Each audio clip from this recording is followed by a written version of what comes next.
Excellent. I want to say hi to everybody and thank you for joining us. And like Erin was saying, you're on mute. Please stay on mute to the end. If you have any questions during the presentation, put it in the chat box. I will try to answer them during the chat. If I can't, I'll pass them off to Erin. I have to leave here for a couple seconds because people are emailing me. So I'm going to let Erin take over. It's all yours, Erin. Oh, awesome. Cool. And thanks for joining us, everyone. I know it has been kind of rainy the past while. So we're really excited to see that you chose Africa over the sunshine that is currently probably outside of your window. So we're going to try and keep it short and sweet. If you do have questions, again, we'll have time at the end for that. So my name is Erin. I'm with Gadventures. I'm the National Sales Manager. I've been with Gadventures now for coming up on 17 years next month. So over the course of that time, of course, I've had the great opportunity to travel on a lot of our tours to see all 7 continents and to know quite a bit actually about what makes Gadventures work. So if you haven't yet traveled with us, we're going to give you an idea of why you should think about traveling with Gadventures. And then we're going to get into the exclusive private group that Troy has organized for February of 2023. There are just 4 spots left on that group trip. So if you are interested, do make sure to message Troy after the presentation. It's just a deposit of $350 to lock in your spot for this upcoming amazing adventure. So without further ado, at Gadventures, we like to make sure that you get off the beaten path when you travel. We like to get up close and personal in destination, and we get local. So we use the support of local offices, we travel in some local transportation, we visit local communities, and we support the local economies in all of the places that we visit. Both Troy and I have had the great experience of traveling on Gadventures tours within the last little while. So Troy was recently in Jordan on one of our Gadventures tours, and I just got back last Wednesday from one of our Ecuador tours. So we want to let you know that travel is back and there is so much fun to be had. Now at Gadventures, we like to make sure you get a little bit lost when you travel with us, not too lost, of course, because that would be a problem for us as a tour operator, but we set it up so that you are able to travel in the safety and security of a small group, knowing that there is a tour guide with you from the start to finish of the experience. So they're going to be there to translate menus, to answer questions about history and culture, also to point out some of the most beautiful landscapes and wildlife that you have the chance to visit in destination. Now we travel in small groups. And what that means is that our average group size is 12. Our maximum is about 16 travelers. So really nice, intimate size of groups to travel the world with. That means that when you're traveling with us, you get to know everyone's first name in that first evening, and by day 2, you're traveling with a group of friends. Our guides that we use in destination are absolutely amazing. They are called our Chief Experience Officers, and they're from the destinations that you're choosing to travel to. So they're there again to translate the menu, which is also always a really good thing. They know the best angles to get the photos. They do really great group photos, but they are also in touch with their local offices, making sure that if there's anything going on in destination that we know about it. Making sure if there's a really unique wildlife experience available around the corner, that our group is there first. So they are an incredible collection of human beings from 100+ countries around the world. And one of these Chief Experience Officers will be joining you in destination. Now, our tours are built to support local communities, and what that means is that the money that you're spending on the tour is really staying in the destination.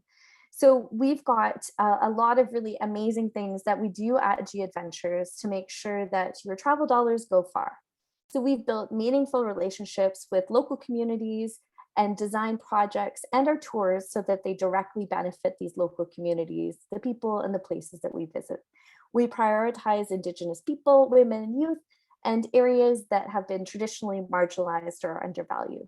So you can know that when you're traveling on one of these tours, that your travel dollars aren't kind of leaking away to a foreign country. They're staying in the place that you're traveling in, knowing that that is making a huge impact in some of these places, especially now, since a lot of these areas haven't had a ton of travelers since before COVID. Now, we don't charge any single supplements on our tours. So what that means is that we treat our single travelers to the same benefits as the rest of the group.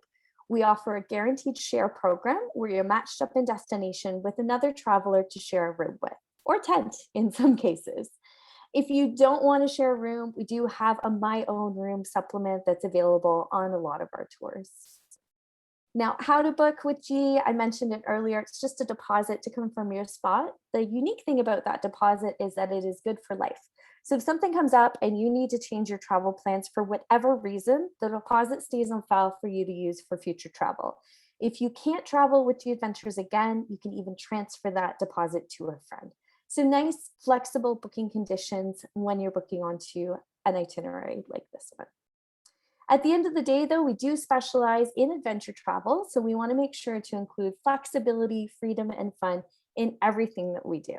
So no matter which trip you decide on, the tour is balanced with well-planned itineraries that offer that flexibility to do your own thing or make the experience your own. So a lot of travelers have a notion of a group tour having a very rigid schedule. Maybe you think of group tours with everyone having matching hats or big name tags, or having to wear earpieces to hear the guide. And that's really different from what we do at G Adventures, because with our small groups, we have that flexibility to travel like travelers and not like tourists. So where to next? G Adventures offers over 600 different itineraries to over 100 countries around the world. We step foot on all 7 continents, and we are really excited to be reopening more and more destinations. In terms of kind of what we've done since COVID, we paused operation on our tours back in March of 2020, which seems like a long time ago now. We restarted tour operations in September 2020, and since then, we have successfully operated over 6,000 small group adventures. For the month of June alone, we have 1,100 group departures scheduled to run. And for next month, we have 1,300 group departures scheduled to run. So we're scaling back up to the size that we were operating at pre-pandemic. Why is that important to you? It means that we kind of have figured out the logistics of traveling during COVID. We have revamped health and safety protocols that you'll see in destination. We have travel with confidence procedures to make sure that all of our travelers are safe. And we have book with confidence, which gives you a little bit more flexibility when you're booking your travel plans.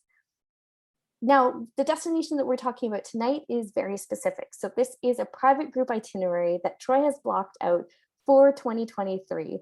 And it is a very popular tour. I know when Troy and I were talking about booking this far out a long time ago, I thought, wow, 2023, that seems so far away, but it's not really. So if you are interested in making some plans, definitely recommend to lock in your deposits for one of those 4 remaining spots. So Troy is planning to go to East Africa, which is why everyone is here tonight. It's the land of Kilimanjaro, Zanzibar, and the Serengeti.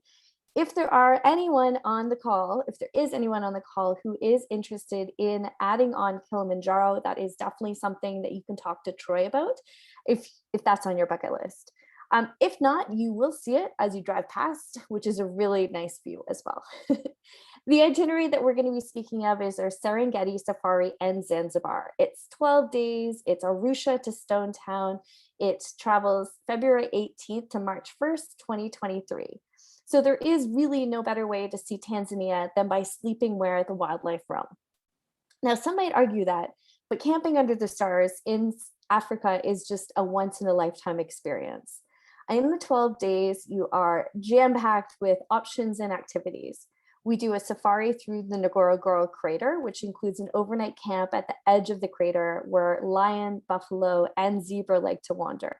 But don't be afraid, there are guards at all the campsites, so these won't come close to licking your tent or anything like that. You're very well taken care of and safe when you travel.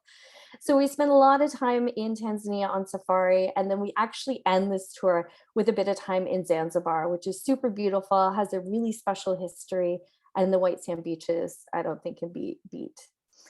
This actual map is incorrect. So we're starting in Arusha, pardon me on that. Again, maximum group size on this, 14 people, only 4 spots left. And we're traveling Arusha through Lake Manyara, the Ngorongoro, into the Serengeti, and then over to Zanzibar. So we're gonna start off with Arusha. This day is an arrival day, so you can arrive anytime. If you are interested in flights, Troy will be sharing some information on that. flight itineraries are out about 10 months prior to travel, so they will have been released not too long ago. Or you can wait a little bit to book flights much closer to your travel dates. So day one in Arusha is arrive at any time. We're staying at the Outpost Lodge, which is a peaceful lodge located in a quiet place in the heart of Arusha town. It's family owned, which is something that we always look for at gadventures. It comes with big clean rooms, restaurant, bar, pool, and lots of relaxing areas in this kind of jungly area of Tanzania. Nice, quaint rooms, always clean, comfortable. This is what we call a standard level of accommodation with gadventures. So maybe a little bit nicer than what you would think of for an adventure travel company. And I assure you, our properties are chosen for so many unique properties, but locally owned. Always, you're going to find that with gadventures, centrally located, lovely reception team, and nice, clean, and comfortable. In Arusha, we spend a little bit of time going to Mato wa Mabu village. We take part in a cultural walk to learn about village life in the area. This area, we have the cultural walk that's included is hosted by our local contacts here. So this is a really great example of community tourism and how gadventures is working with little communities to make sure that travel dollars are staying in there and benefiting them. So this village, Mato wa Mabu, has attracted about 18,000 residents, and there's 120 tribes represented here. We have a 2-hour visit in the village. We go to the local market, we go into the farmers' fields to see how the huts are constructed, and we meet artisans in their local shops. Afterwards, we sit down with our new friends and enjoy a traditional lunch of meat and plantains. So Mama Yusufu, who you see in this photo, her and her family are cooks. So they host a meal that's part of Mato wa Mabu's cultural tour. So you get to eat traditional meals served at one of the host families' homes. And this allows a lot of the families in the village to benefit from the tours. So the financial benefits of these tours go back into the community tourism initiative in the area, and they're invested into projects like sanitation projects and local school initiatives. We spend the afternoon looking at wildlife along the main road. Not all the wildlife in Africa get the memo that they need to be in parks. So you can have these kind of chance encounters pretty much anywhere as soon as you arrive into the African continent. So we're going onwards from here to Lake Manyara National Park, which is covered with ficus trees and bromeliads. The area is the western wall of the Rift Valley, and the escarpment provides a gorgeous backdrop. So this is a great area for bird life, tree climbing lions, elephants, giraffes, and hippos. Lake Manyara National Park, we go out on safari. So the western wall of the Rift Valley, it's a little bit easier to see in this photo. Super stunning. It's a backdrop for your search for the park's bird life. Those tree climbing lions that I mentioned, zebras, hippos, baboons, buffaloes, you name it. There are over 400 species of birds in this area of Africa, including pink flamingos, pelicans, cormorants, and storks. So if you are a bird watcher or a bird nerd, as I call my husband, this is an amazing area of Africa to visit. In Lake Manyara area, we stay at the Twiga Lodge and Campsite. So this is situated in the colorful market village, close to the entrance gate of Lake Manyara National Park. It's in the foot of the Great Rift Valley escarpment. There is a bar and restaurant on site, so you're not camping in the wilds, and there's lots of great cuisine, including buffets and barbecues. There's poolside snacks and a nice way to get to know other travelers in the area. Often they even do live traditional dancing, so keep an eye out for that. The small swimming pool is surrounded by tropical flowers and trees, which of course attract some of those 400 species of birds in the area. It's a really beautiful area to spend time. Day 3, we go from Mato wa Mabu to Serengeti. So we drive through the Ngorongoro Conservation Area and onto the Serengeti National Park. En route, we are looking out for animal life and bird life along the way. You will likely see the zazu, which is the hornbilled bird that has been kind of made famous from the Lion King. Onwards from here, this is really the reason that you come to Africa. Meeting the locals is absolutely something that'll stick with you forever. But when you think of Africa, you probably are thinking of the programs that you've seen on National Geographic. If this is your first time to the African continent, it is absolutely overwhelming to be in a place that you've seen on TV like that. I mean, if you've dreamt about visiting Africa for your entire life, this is just such a special experience for you. Or if you've been before, this is a really great way to go back and see more of Africa. One of the great things about wildlife-based tours is that no tour is ever going to be exactly the same. The wildlife really dictates the uniqueness of the experience. And you can go back to the Serengeti day after day after day and see completely different things than you saw the day before. So we recommend that you charge up your cameras, you pack your binoculars, absolutely, and then you go out on safari. So we have certified safari specialists that join our safaris in Africa. The drivers are going to keep an eye out for wildlife. So they're going to keep looking for wildebeest, zebras, elephants, buffaloes, all those big things, but also the bird life as well. The Serengeti in Tanzania tends to be a little bit less crowded than the one in Kenya, as of course they share the border. So there's a great chance to get up close to look at the wildlife of Africa.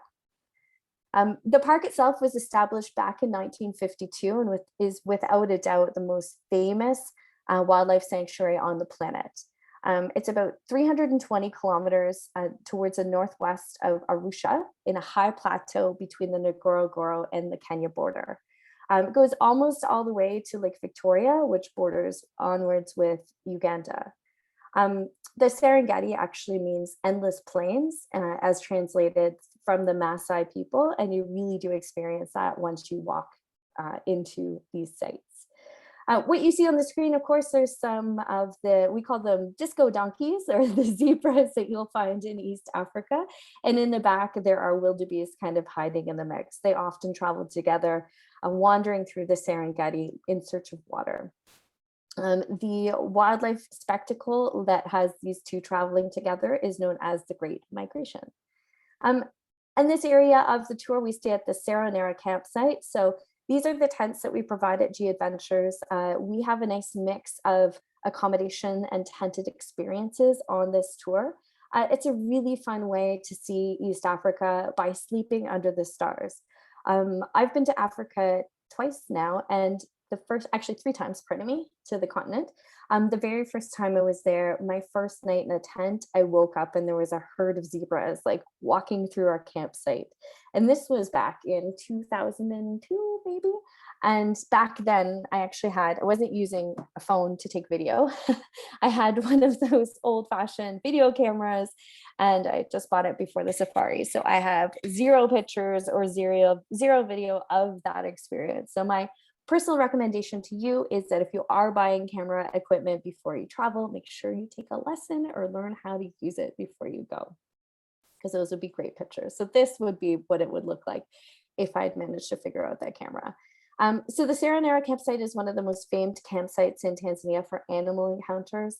Animals will pass through the campsite at night on their nocturnal warnings. And again, there are guards on site, so you don't need to worry about a lion licking your tent if you've seen that video on YouTube. Day 4, we get into the Serengeti. We get up nice and early for a morning wildlife drive, returning in time for lunch. The animals are much more active in the morning and the late evening because they like to rest in the warm heat of the daytime in East Africa. We continue the search for the Big Five in the afternoon, getting back into the Serengeti plains. They have the highest concentration of large mammals on the planet and are most famous for having approximately 2,500 lions. They also have lots of these guys. Although the Serengeti is most famous for the wildebeest and the zebras, they still have populations of buffalo, elephant, giraffe, and many of the gazelle and antelope species. And they're also the game aplenty, I guess. Predators like lion, leopard, cheetah, hyena, and wild dogs are sure to follow where they find zebras and wildebeest. This is a shot of what our safari experience looks like. Really beautiful to travel with these certified safari specialists. They know everything that you're ever going to want to know about the animals in destination. One of the options that's available on this tour is the Serengeti Balloon Safari. This is available to add on. Basically what that includes is a couple hours up in a hot air balloon where you're getting to see the wildlife from the skies. It's a very early morning experience, and you are back down on the ground in time for a champagne breakfast under some of the beautiful acacia trees that you see in the area. So this is what it looks like. I believe there's about space for 12 to 20 in each of the baskets, and that's something that you may consider for your African safari experience. Oh, here's a little video. Day 5, we are in the Serengeti. We do an early morning wildlife safari drive as you depart the Serengeti. Now, you may be looking at the safari vehicle, but what you should look at is up in the upper right of the screen, those tree climbing lions that are only found in this area of the world. From the Serengeti, we continue wildlife viewing in the Ngorongoro before we get into see a beautiful view of the crater from the edge of where we're staying, which is our campsite that is on the crater rim. The rich pasture and permanent water of the crater floor supports a ton of wildlife in the area, so there is always a resident population of over 20,000 of the large mammals, so really great area to spot some beautiful wildlife. We do a crater afternoon wildlife safari drive. So we get into the crater. You can kind of see the crater walls in the back of this photo. So we're splitting the group into 2 vehicles, which might be a question that you're thinking of already. So each one of these vehicles does hold 7 travelers. And then we've got the driver guide / safari specialist in the front. So we're getting into the crater to see wildlife, of course, because that's why you're here in Africa. We're looking for zebras, gazelles, buffalo, warthogs. There's also a swamp kind of pond area where you can find hippos, rhinos, elephants, baboons, and monkeys. And then keep your eyes peeled, of course, for the lions and leopards that are usually walking along the crater floor. Lions are in the highest density in the world in the crater, so there's a super great chance of seeing them here. There are also herds of wildebeest, zebras, lots of buffaloes, Grant's gazelles too. This is one of the best places in East Africa to see a black rhino. Now in the back, you can see the crater wall a little bit better there as the clouds have lifted. The hippos and flamingos tend to hang out at Lake Magadi, and then the hyenas are also common to see in this area. There are lots and lots of wildlife pretty much everywhere you look in the crater in East Africa. And again, you can kind of see the crater ridge on the back if you squint into this photo. So throughout the safari portion of the trip, you'll be accompanied by a gadventures chief experience officer. So that's what we call our tour guides. To round out the team, you'll also have an expert driver / guide and a camp cook. The CEO, who you'll see in this photo, will be the group manager and leader. He or she will organize the trip. They'll be there to assist you when you need. The leader will be from East Africa, so maybe from Tanzania, maybe from a neighboring country, and they're going to have a general knowledge base of the region and the wildlife, plus some information on history and culture to share.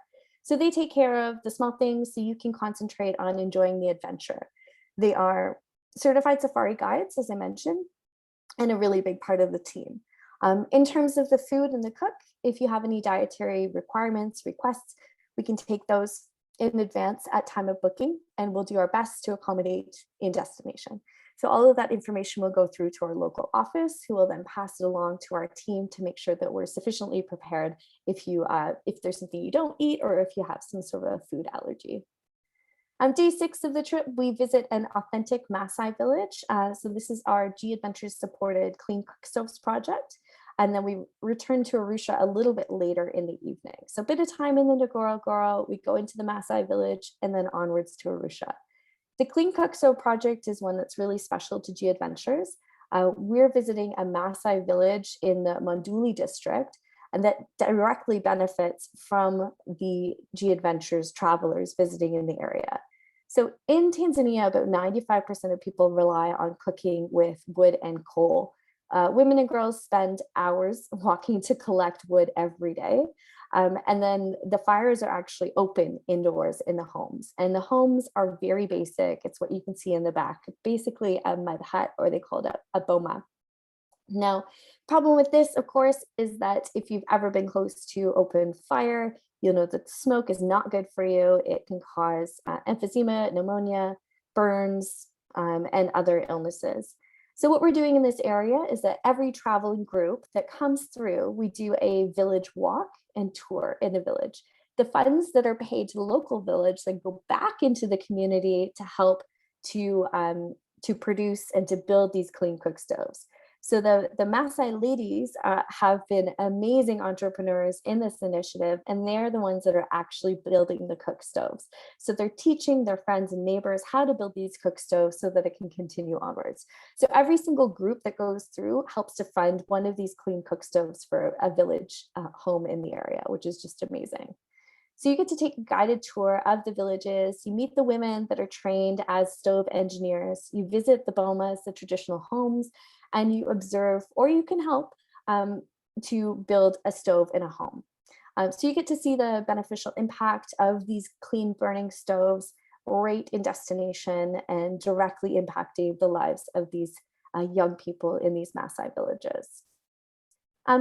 On this day, we end up in Arusha. So we go onwards to relax at the lodge. There are things to see and do in Arusha, though, if you aren't interested in sitting back and relaxing by the pool. In East Africa, it's located at the base of volcanic Mount Meru. It's a gateway to other safari destinations and to Mount Kilimanjaro. I mentioned earlier, if anyone wants to do Kili, we would recommend doing Kilimanjaro first and then joining this tour later. We have 5 different routes that will help you get to the summit. Unfortunately, there's no train, so that does include you walking all the way up to Africa's highest summit. As mentioned, you don't have to do that if you don't want to. You will see Mount Kilimanjaro on your journey. One place we do recommend in Arusha is the Arusha Cultural Heritage Center. It's where the past and present of Tanzania's 120 plus tribes meet. And they can be viewed in a single compound. So it includes carvings, gemstones, artifacts, clothing, and books. And it's an absolutely beautiful building to walk through. You end your time on the safari time of this tour back at the Outpost Lodge. So if you do want to store luggage throughout the journey, if perhaps you're doing a week in Europe before this, or you're doing something else prior to your safari, you are most welcome to store a bag at the Outpost Lodge, no problem. And then you can pick it up after your safari before you go onwards to Zanzibar. Now, day 8, we take our travel from Arusha into Stone Town. So we go to the airport, jump on a short scenic flight to this island paradise. We arrive in Stone Town in time for lunch, and we do an orientation walk. If you want to continue on your own for a longer tour of Stone Town, you can. There is options to visit the Old Slave Market, House of Wonders, the Palace Museum, and you can pay just a small fee to get into some of those sites. In Zanzibar, we're going to have another CEO who joins us on the island to provide you with information on the places that you're traveling through, and they'll be there to offer any suggestions that might enhance your trip. They can also introduce you to our local friends. So the orientation walk takes about an hour. It's a brief introduction. If you want more in-depth information, we can organize a guided city tour for you.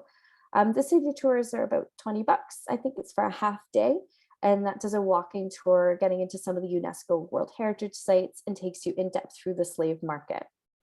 Plus it gets you into see some of the great markets, and it's like the food markets. The Old Slave Market, if you want to just wander and pay on your own, it's about $5 to get in the door. It's one of East Africa's most notorious slave markets, and there's of course an Anglican cathedral that was constructed in the place of this.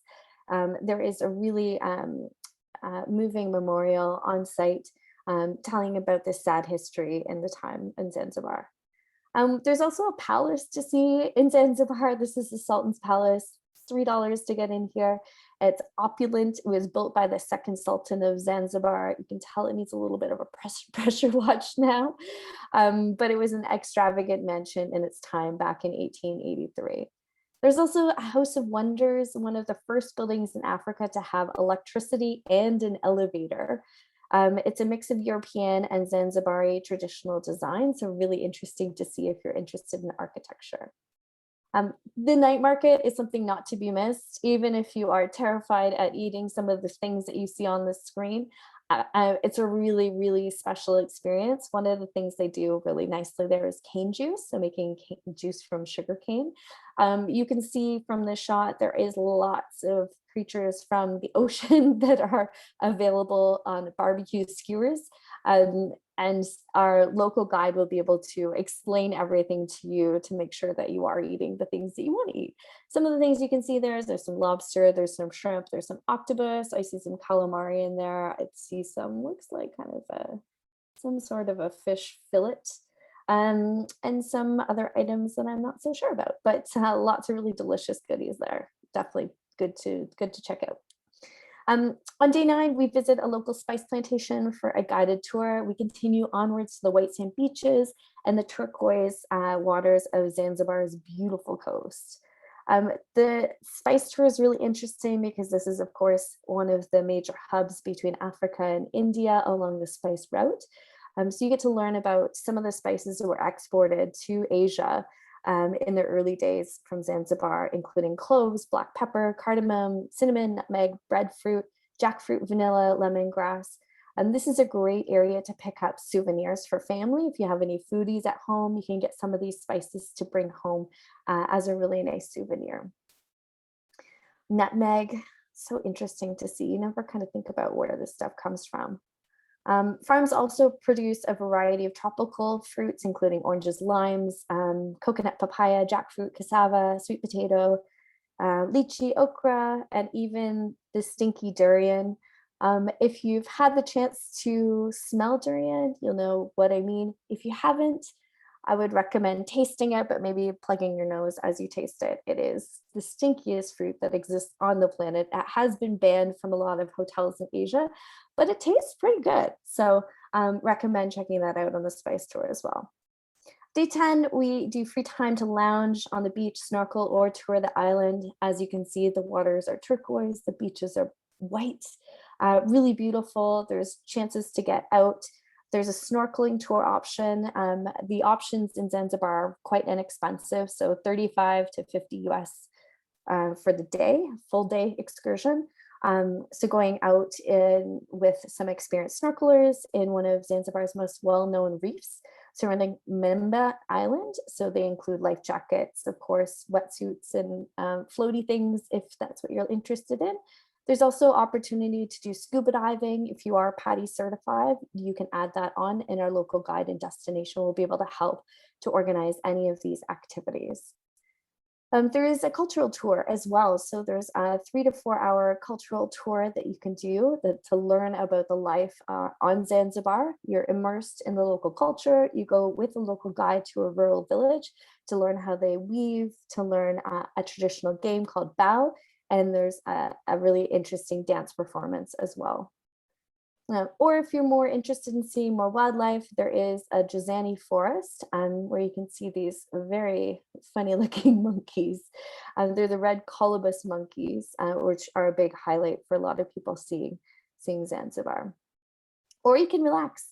This is where you're staying. So it's a Zanzibar beach resort. It's beautiful. So definitely a different pace than the camping on safari. We really love to have this kind of experience to end the tour. So again, free time to lounge around the beach, snorkel, or tour the island, whatever it is that you'd like to do. These are the traditional dhonie boats in Zanzibar. So you can even organize a cruise on maybe something a little bit bigger and more stable than these ones. These are the fishing boats, but there is the upgraded version of that might be a nice option for you too. So that concludes our travels. Day 12 is a free day. It's a morning group transfer from the beach. We go back to Stone Town, and then we are onwards from there to travel to wherever your next destination might be or back to your home. So that is the tour. It's Serengeti Safari in Zanzibar. It's 12 days, Arusha to Stone Town. There are 4 spots left. I know Troy is saving one for himself. So there's just 4 spots left on this tour, and we would love for you to join it. So I'm just going to have a quick look at the chat to see if anyone has any questions here, and hopefully I'll be able to answer them. I think that there was no questions to me. So I don't know if anybody directed any to you personally, but there's none to the group. There's one about currency. Do all these destinations use the same kind of money? What kind of money and how much should we bring? So we actually have some information in the trip details that Troy can share with you about what we recommend budgeting for optional activities and or meals, because some meals aren't included. So he would be able to send that onwards to you. In Tanzania, I think it's US. The US is a yeah, bigger one. it's mostly US dollars. Yes. Yeah.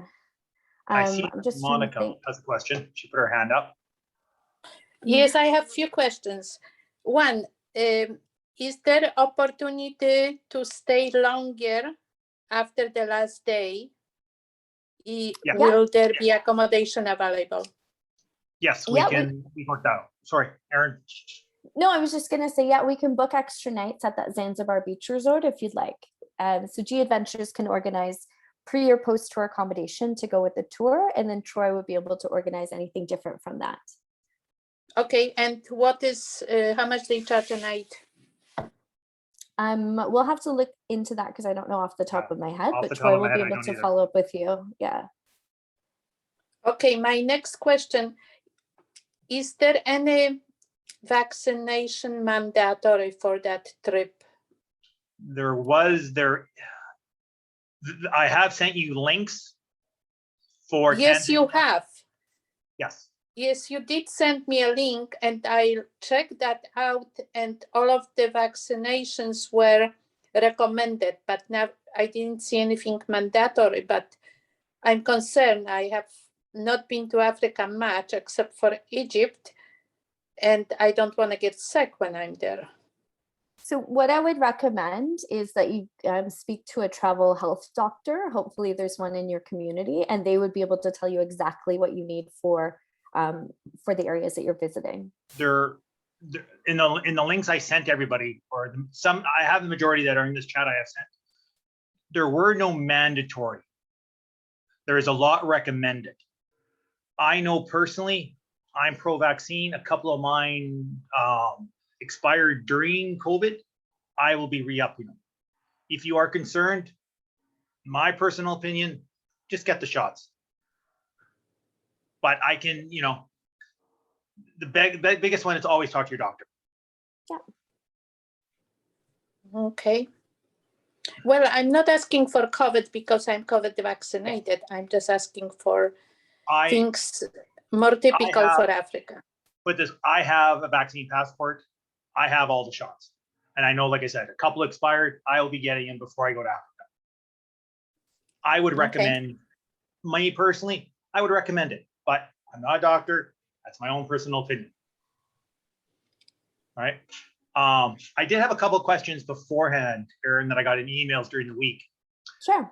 For tenting, are we on cots or are we just on mattresses? Mattresses. That's what I thought. Like camp mats. Yes. Those 4-inch ones. Yeah. Yeah, that's what I thought. The other one is going to the bathroom in the middle of the night. Yeah, How that do we one get a actually guard? came up in here. How do we get a guard to walk people to the bathroom?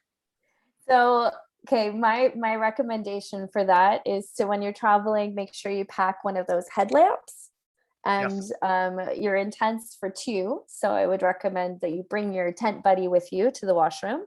And their guards are walking around at all hours of the night. So if you need anything, you can kind of just like shout out, or you can make sure that your tent is set up. If you do get up a lot in the night, you could make sure that you select a tent that's closer to the washrooms. Those would be my recommendations. I was wondering if there was a bell or something you just ring, like sort of like a bathroom butler. I don't think there's a bathroom butler. I wasn't sure, man. Yeah. I was getting that question a lot. Well, I think a lot of, around the camps are really social as well. So, if you are if you want to linger around after dinner, there's always like a whole bunch of people that are interested in chatting because they're filled with travelers. Yeah. So it's a really nice kind of friendly communal environment, and no tent is ever too far from the washroom area. I know somebody has put a request in for beers, ice cold beers. Well, a lot of the bars actually have pretty solid selection of drinks and shots and things. That was me asking. African cocktails. Oh, of course it was. There was another one. I think Jean asked on who bunks together. Jean, we will try, if everybody's in Vancouver, like the single people, we will try to meet up beforehand and see who's compatible on that and get bunk buddies. Okay. I was just concerned because I'm a bit of a night owl, and I'd hate to be teamed up with an early morning person, and that could create some, Yes, we will try to sort that out beforehand. Totally. Okay. Yeah. And Great. we can always adjust in destination too. And that's what we would normally do on Totally. our regular G tours. Yeah. Another one from Debbie, the tents are set up for us. When That's we right. arrive at the camp, everything is set up. All Yeah. we need to bring is a sleeping bag. And if you want to bring an extra pillow. Yep. Correct. Yeah. The tents are pitched, meals are prepared and served, and the cleanup is done by our G Adventures team too. Correct. They have towels and all that for us. Like, so if you just bring your incidentals, that's on you. Enrique, yeah, yes, only one flight is included. That's correct. So we'll have to work on flights back, either through me or we can work that out after. Do we miss anything? I answered Those are Debbie. the questions. Yeah.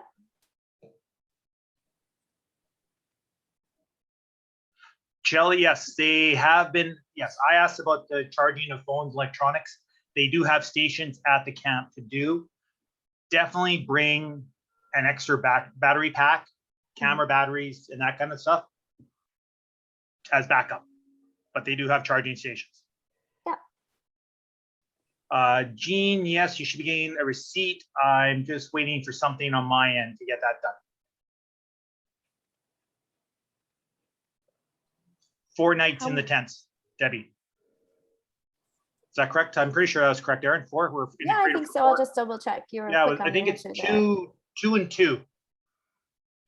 That sounds right to me too. So I'll just verify that. One is a really nice area, and one's a little more what they would say rustic.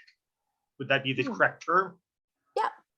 But both are used by many companies. Yeah.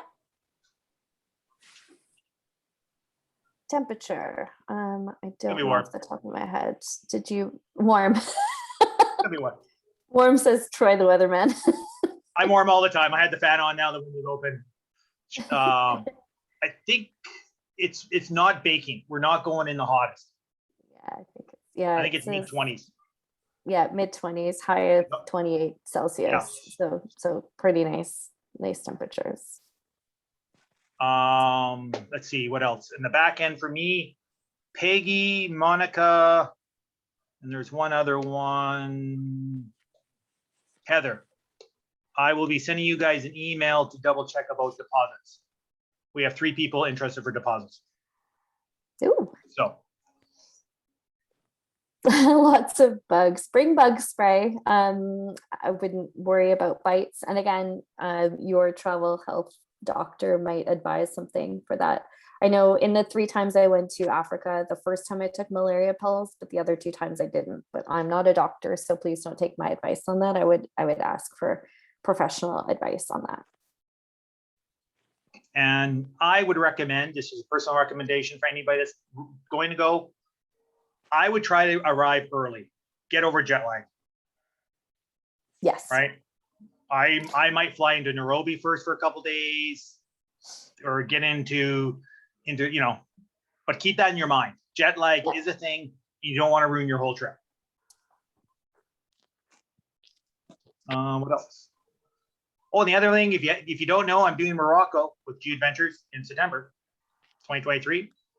And get a hold of me for that. And we are going to be doing one of these for Morocco. Probably, oh my God, just January. Well, in the fall, yeah.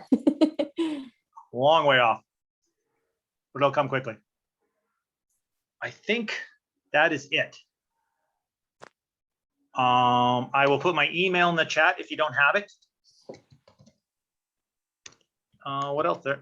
I think that's and it. This has been recorded, so I think someone just raised their hand, but this has been recorded. So if you do have people that you know Wonderful. that might be interested, Troy's going to send the recording around and you can share it along with them and just let them know there are limited spots on the tour.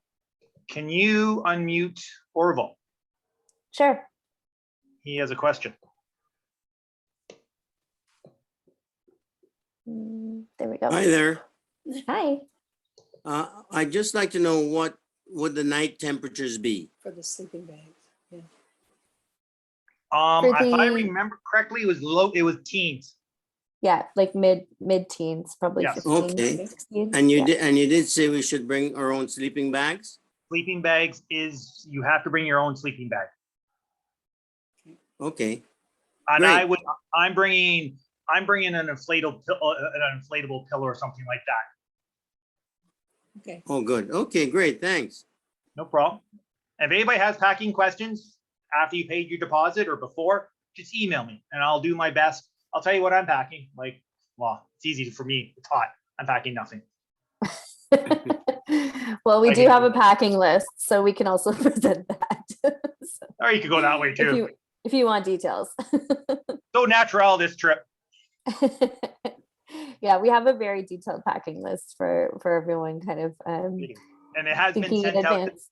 Many of Yeah. you have got that email. If you click through, I think it's last page, it tells you what to wear and what colors. Actually, colors are the We big haven't one. got any of that. We haven't got any of You that. might have gotten it, but I haven't looked into it. So I think that is it. So I want to thank Erin for her time and all of you. Pleasure. And thank you. And I hope this answered all your questions and you're super excited. This has been 3 years in the making for this trip. Yeah, I'm excited for you guys. So hopefully everyone's excited too. And she did mention, I just got back from Jordan a couple weeks ago. So I have experienced the G Adventures trip. It is full. It is go, go, go. You see a lot, you do a lot. There actually wasn't much social stuff because it's long days. Like we're up early. Like I want to see sunrise in the crater. We're getting up early. Yeah, we don't let anyone sleep in too much. That's why actually the end of this trip is really nice. If you want to sleep in on your holiday, you can definitely do that in Zanzibar because you won't be doing it on the safari because we want to get up and see the wildlife and that's when they're active. So We will be, it's the CEO that's going to guide us is going to ask us what time we're getting up early. I've already vetoed that. We'll be getting up early. It's not going to be tiny dictatorship, but we're there for the animals. Those 4 days, we'll be up early. Who Arena's asked me? asked the average age of the group. So my last African safari that I was on, we had travelers from 28 to 80. So it was Not this one. quite the range. This one's different. So this is a private group. So Troy can We share the are information on the probably- demographics. Probably 40, 55, 45, 60. We're all middle-aged. I think we're 29, but we're not. We're not. We're going to, when we're laying down on the mat, we're going to have somebody help us get up. Put that way. You guys are going to have so much Six- fun. 6 of the people that got their deposits are actually on this chat. Orville and his wife, and there's Jean and Debbie and Shelly. So a lot of us already, you can see our faces, or some of us. I think that's it. Awesome. Well, thanks for tuning in, everyone. And thanks for having me, Troy. Always a No problem. pleasure. Thank you for doing this. No problem. Everyone have a really great night and hopefully we'll see you in Africa. Thanks. We're looking forward to it. Cheers, everyone. Thank you very much. Thanks, Troy. Thank you.